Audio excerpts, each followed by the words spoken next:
Hello, bienvenue dans ce nouveau tuto de Puissance Excel. Nous allons voir comment faire un graphique de façon extrêmement simple. Alors pour cela, j'ai pris pour exemple ce tableau qui illustre la vente d'un service depuis janvier 2022 jusqu'à juin 2024. Et cela représente le chiffre d'affaires. Comme ça nous donne pas mal de données pour pouvoir créer notre graphique. Alors, tout d'abord, pourquoi créer un graphique? Eh bien, là, quand on regarde le tableau, on voit des chiffres, on peut imaginer un petit peu une tendance, mais il n'y a rien de vraiment transcendant qui nous saute à l'œil. Créer un graphique va nous permettre de transformer ces données brutes en un visuel compréhensible qui va faciliter la prise de décision et, si c'est des données que vous devez présenter à quelqu'un, améliorer la communication. Pour cela, c'est très important d'avoir ces données sous forme de tableaux, comme ici. Ça permet déjà d'avoir quelque chose de structuré.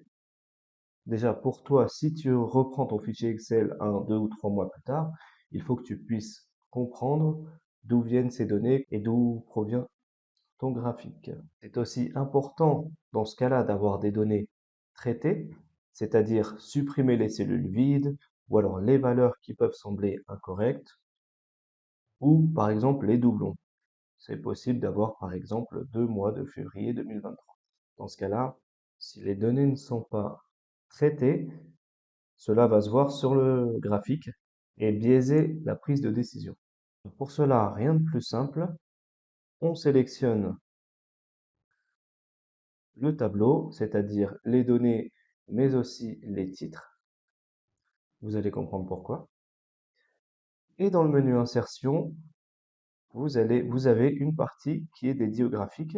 Si vous savez déjà quel type de graphique vous voulez créer, c'est-à-dire un histogramme, une courbe, ou autre chose, un camembert par exemple, vous pouvez cliquer directement dessus. Sinon, Excel vous propose des graphiques par rapport à vos données en cliquant sur graphique recommandé. Ici, il nous propose soit une courbe, soit un histogramme, ou soit un diagramme sous forme d'air. Si jamais tu veux retrouver les autres types de graphiques, ils sont dans l'onglet tous les graphiques. On va retourner dans graphique recommandé. Et pour ce type de données, je pense que ce serait bien d'avoir quelque chose sous forme de courbe. Donc on va sélectionner ça. Et hop, on a notre graphique de créer par rapport à notre tableau de données. Et ce graphique nous permet de voir, d'analyser beaucoup mieux les chiffres de vente depuis janvier 2022 jusqu'à juin 2024. On peut voir qu'il y a une sorte de plateau ici, avec une baisse de tendance de janvier 2023 à peu près juillet, que ça remonte en septembre 2023, puis que ça redescend tranquillement jusqu'à juin 2024. Donc cette analyse est beaucoup plus simple à réaliser sur un graphique que sur le tableau lui-même. Ça a tout l'avantage de mettre ces données sous forme de graphique. Alors le graphique qu'Excel vous propose peut être personnalisé. Vous pouvez le déplacer n'importe où déjà dans une feuille. Vous pouvez bien sûr modifier les titres, les légendes et tout ce qui s'ensuit. Pour cela, rien de plus simple. En haut à droite, vous avez une petite croix qui représente le menu des éléments de graphique. Vous cliquez dessus et vous avez tous les éléments que vous pouvez faire apparaître ou disparaître en cochant les cases et que vous pouvez par la suite modifier. Alors là, je veux faire apparaître par exemple les titres des axes.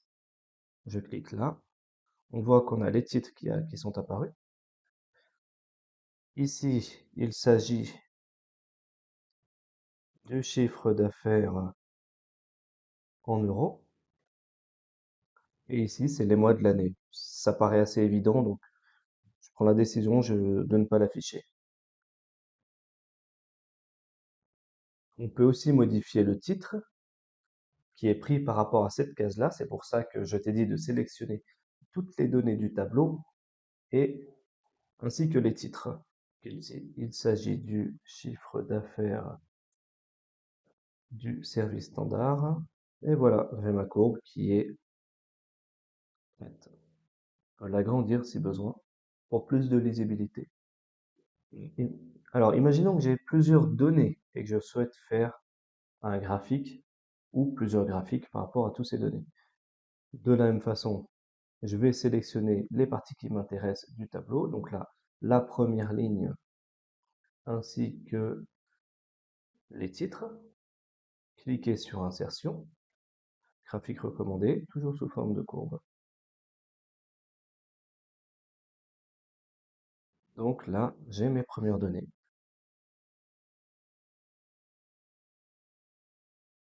Ensuite, de la même façon, je vais sélectionner la deuxième ligne de données et le titre. Pour pouvoir sélectionner le tout, je vais rester appuyé sur la touche CTRL, ce qui me permet de sélectionner des éléments qui ne sont pas juste à côté. Voilà, j'ai sélectionné mes données. Insertion, graphique recommandé, courbe. Et j'ai ma deuxième courbe pour le deuxième service. Idem pour le troisième, je sélectionne ma troisième ligne de données avec le titre. J'appuie sur CTRL et je le maintiens. Et je sélectionne les titres. Insertion, graphique recommandé. Je crois que tu commences à comprendre.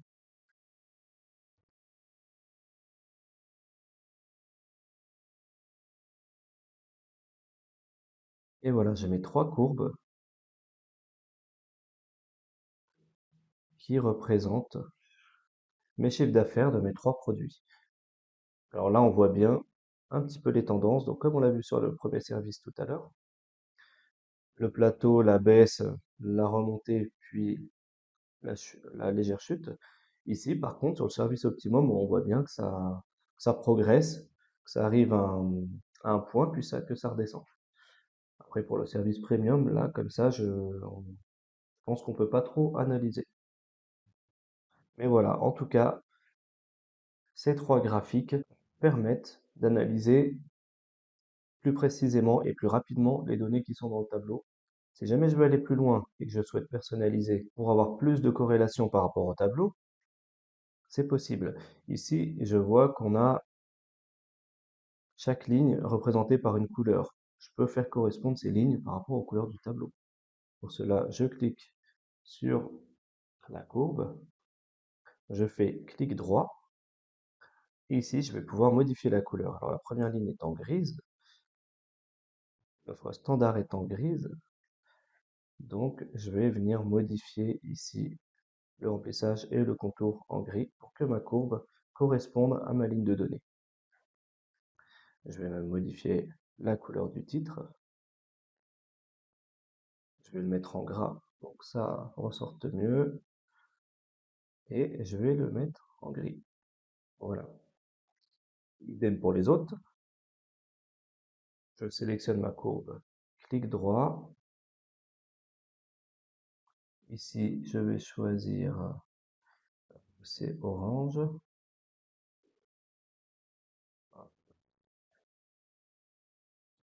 Voilà. Je sélectionne mon titre.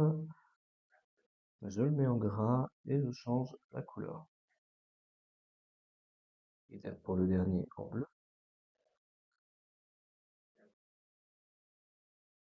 Je vais prendre ce bleu-là.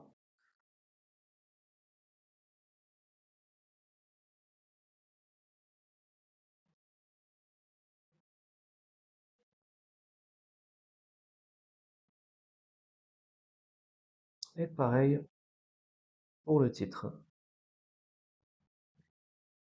Et voilà. J'ai là mes graphiques qui sont en parfaite corrélation avec mon tableau. J'aurais très bien pu mettre mes trois graphiques sur le même. D'ailleurs, on va voir ce que ça donne. Mais je pense que ça va être un peu plus difficile à lire. Pour cela, je sélectionne tout le tableau, donc les titres plus les données. Pareil, standard, graphique recommandé, sous forme de courbe. Et effectivement, on voit que ça donne un peu un résultat pas très lisible.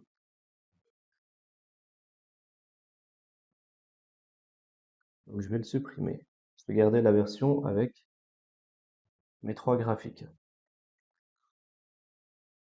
Si jamais on veut comparer un petit peu les mêmes choses sur les graphiques, on voit ici qu'on n'a pas la même échelle. Donc ça peut prêter à confusion. Ici, si je double-clique sur l'axe, je peux changer le format. On voit que le minimum est à 0, ça me va. Le maximum est à 2005, est à 2000. Je vais le mettre à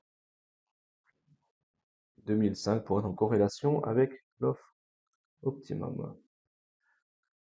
Ici, on peut changer le pas de l'axe, c'est-à-dire les valeurs entre ces différentes échelles. Donc, est-ce que j'ai besoin d'être aussi précis? Ça alourdit un petit peu le graphique, je trouve. Donc, je vais remettre 2500 et ici, je vais mettre par tranche de 500. Donc, il l'a mis automatiquement.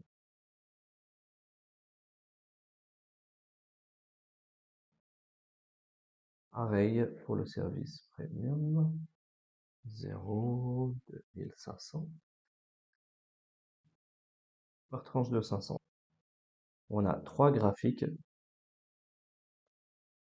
avec les mêmes axes qu'on peut directement comparer visuellement l'un à côté de l'autre. Donc bien sûr, comme tu as pu le voir, plus le graphique est simple, plus il va être lisible. Donc je t'encourage à ne pas surcharger inutilement ton graphique. J'ai utilisé des couleurs assez contrastées pour ne pas les confondre et qui sont représentatives de mes lignes de données dans mon tableau, ce qui donne un résultat assez parlant. Est-ce que tu es d'accord qu'il vaut mieux présenter ces 3 graphiques plutôt que ce tableau? C'est beaucoup plus parlant.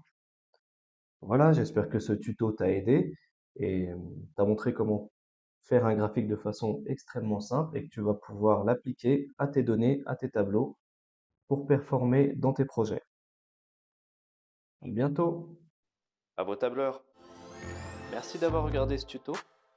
N'hésitez pas à liker la vidéo et abonnez-vous. À bientôt!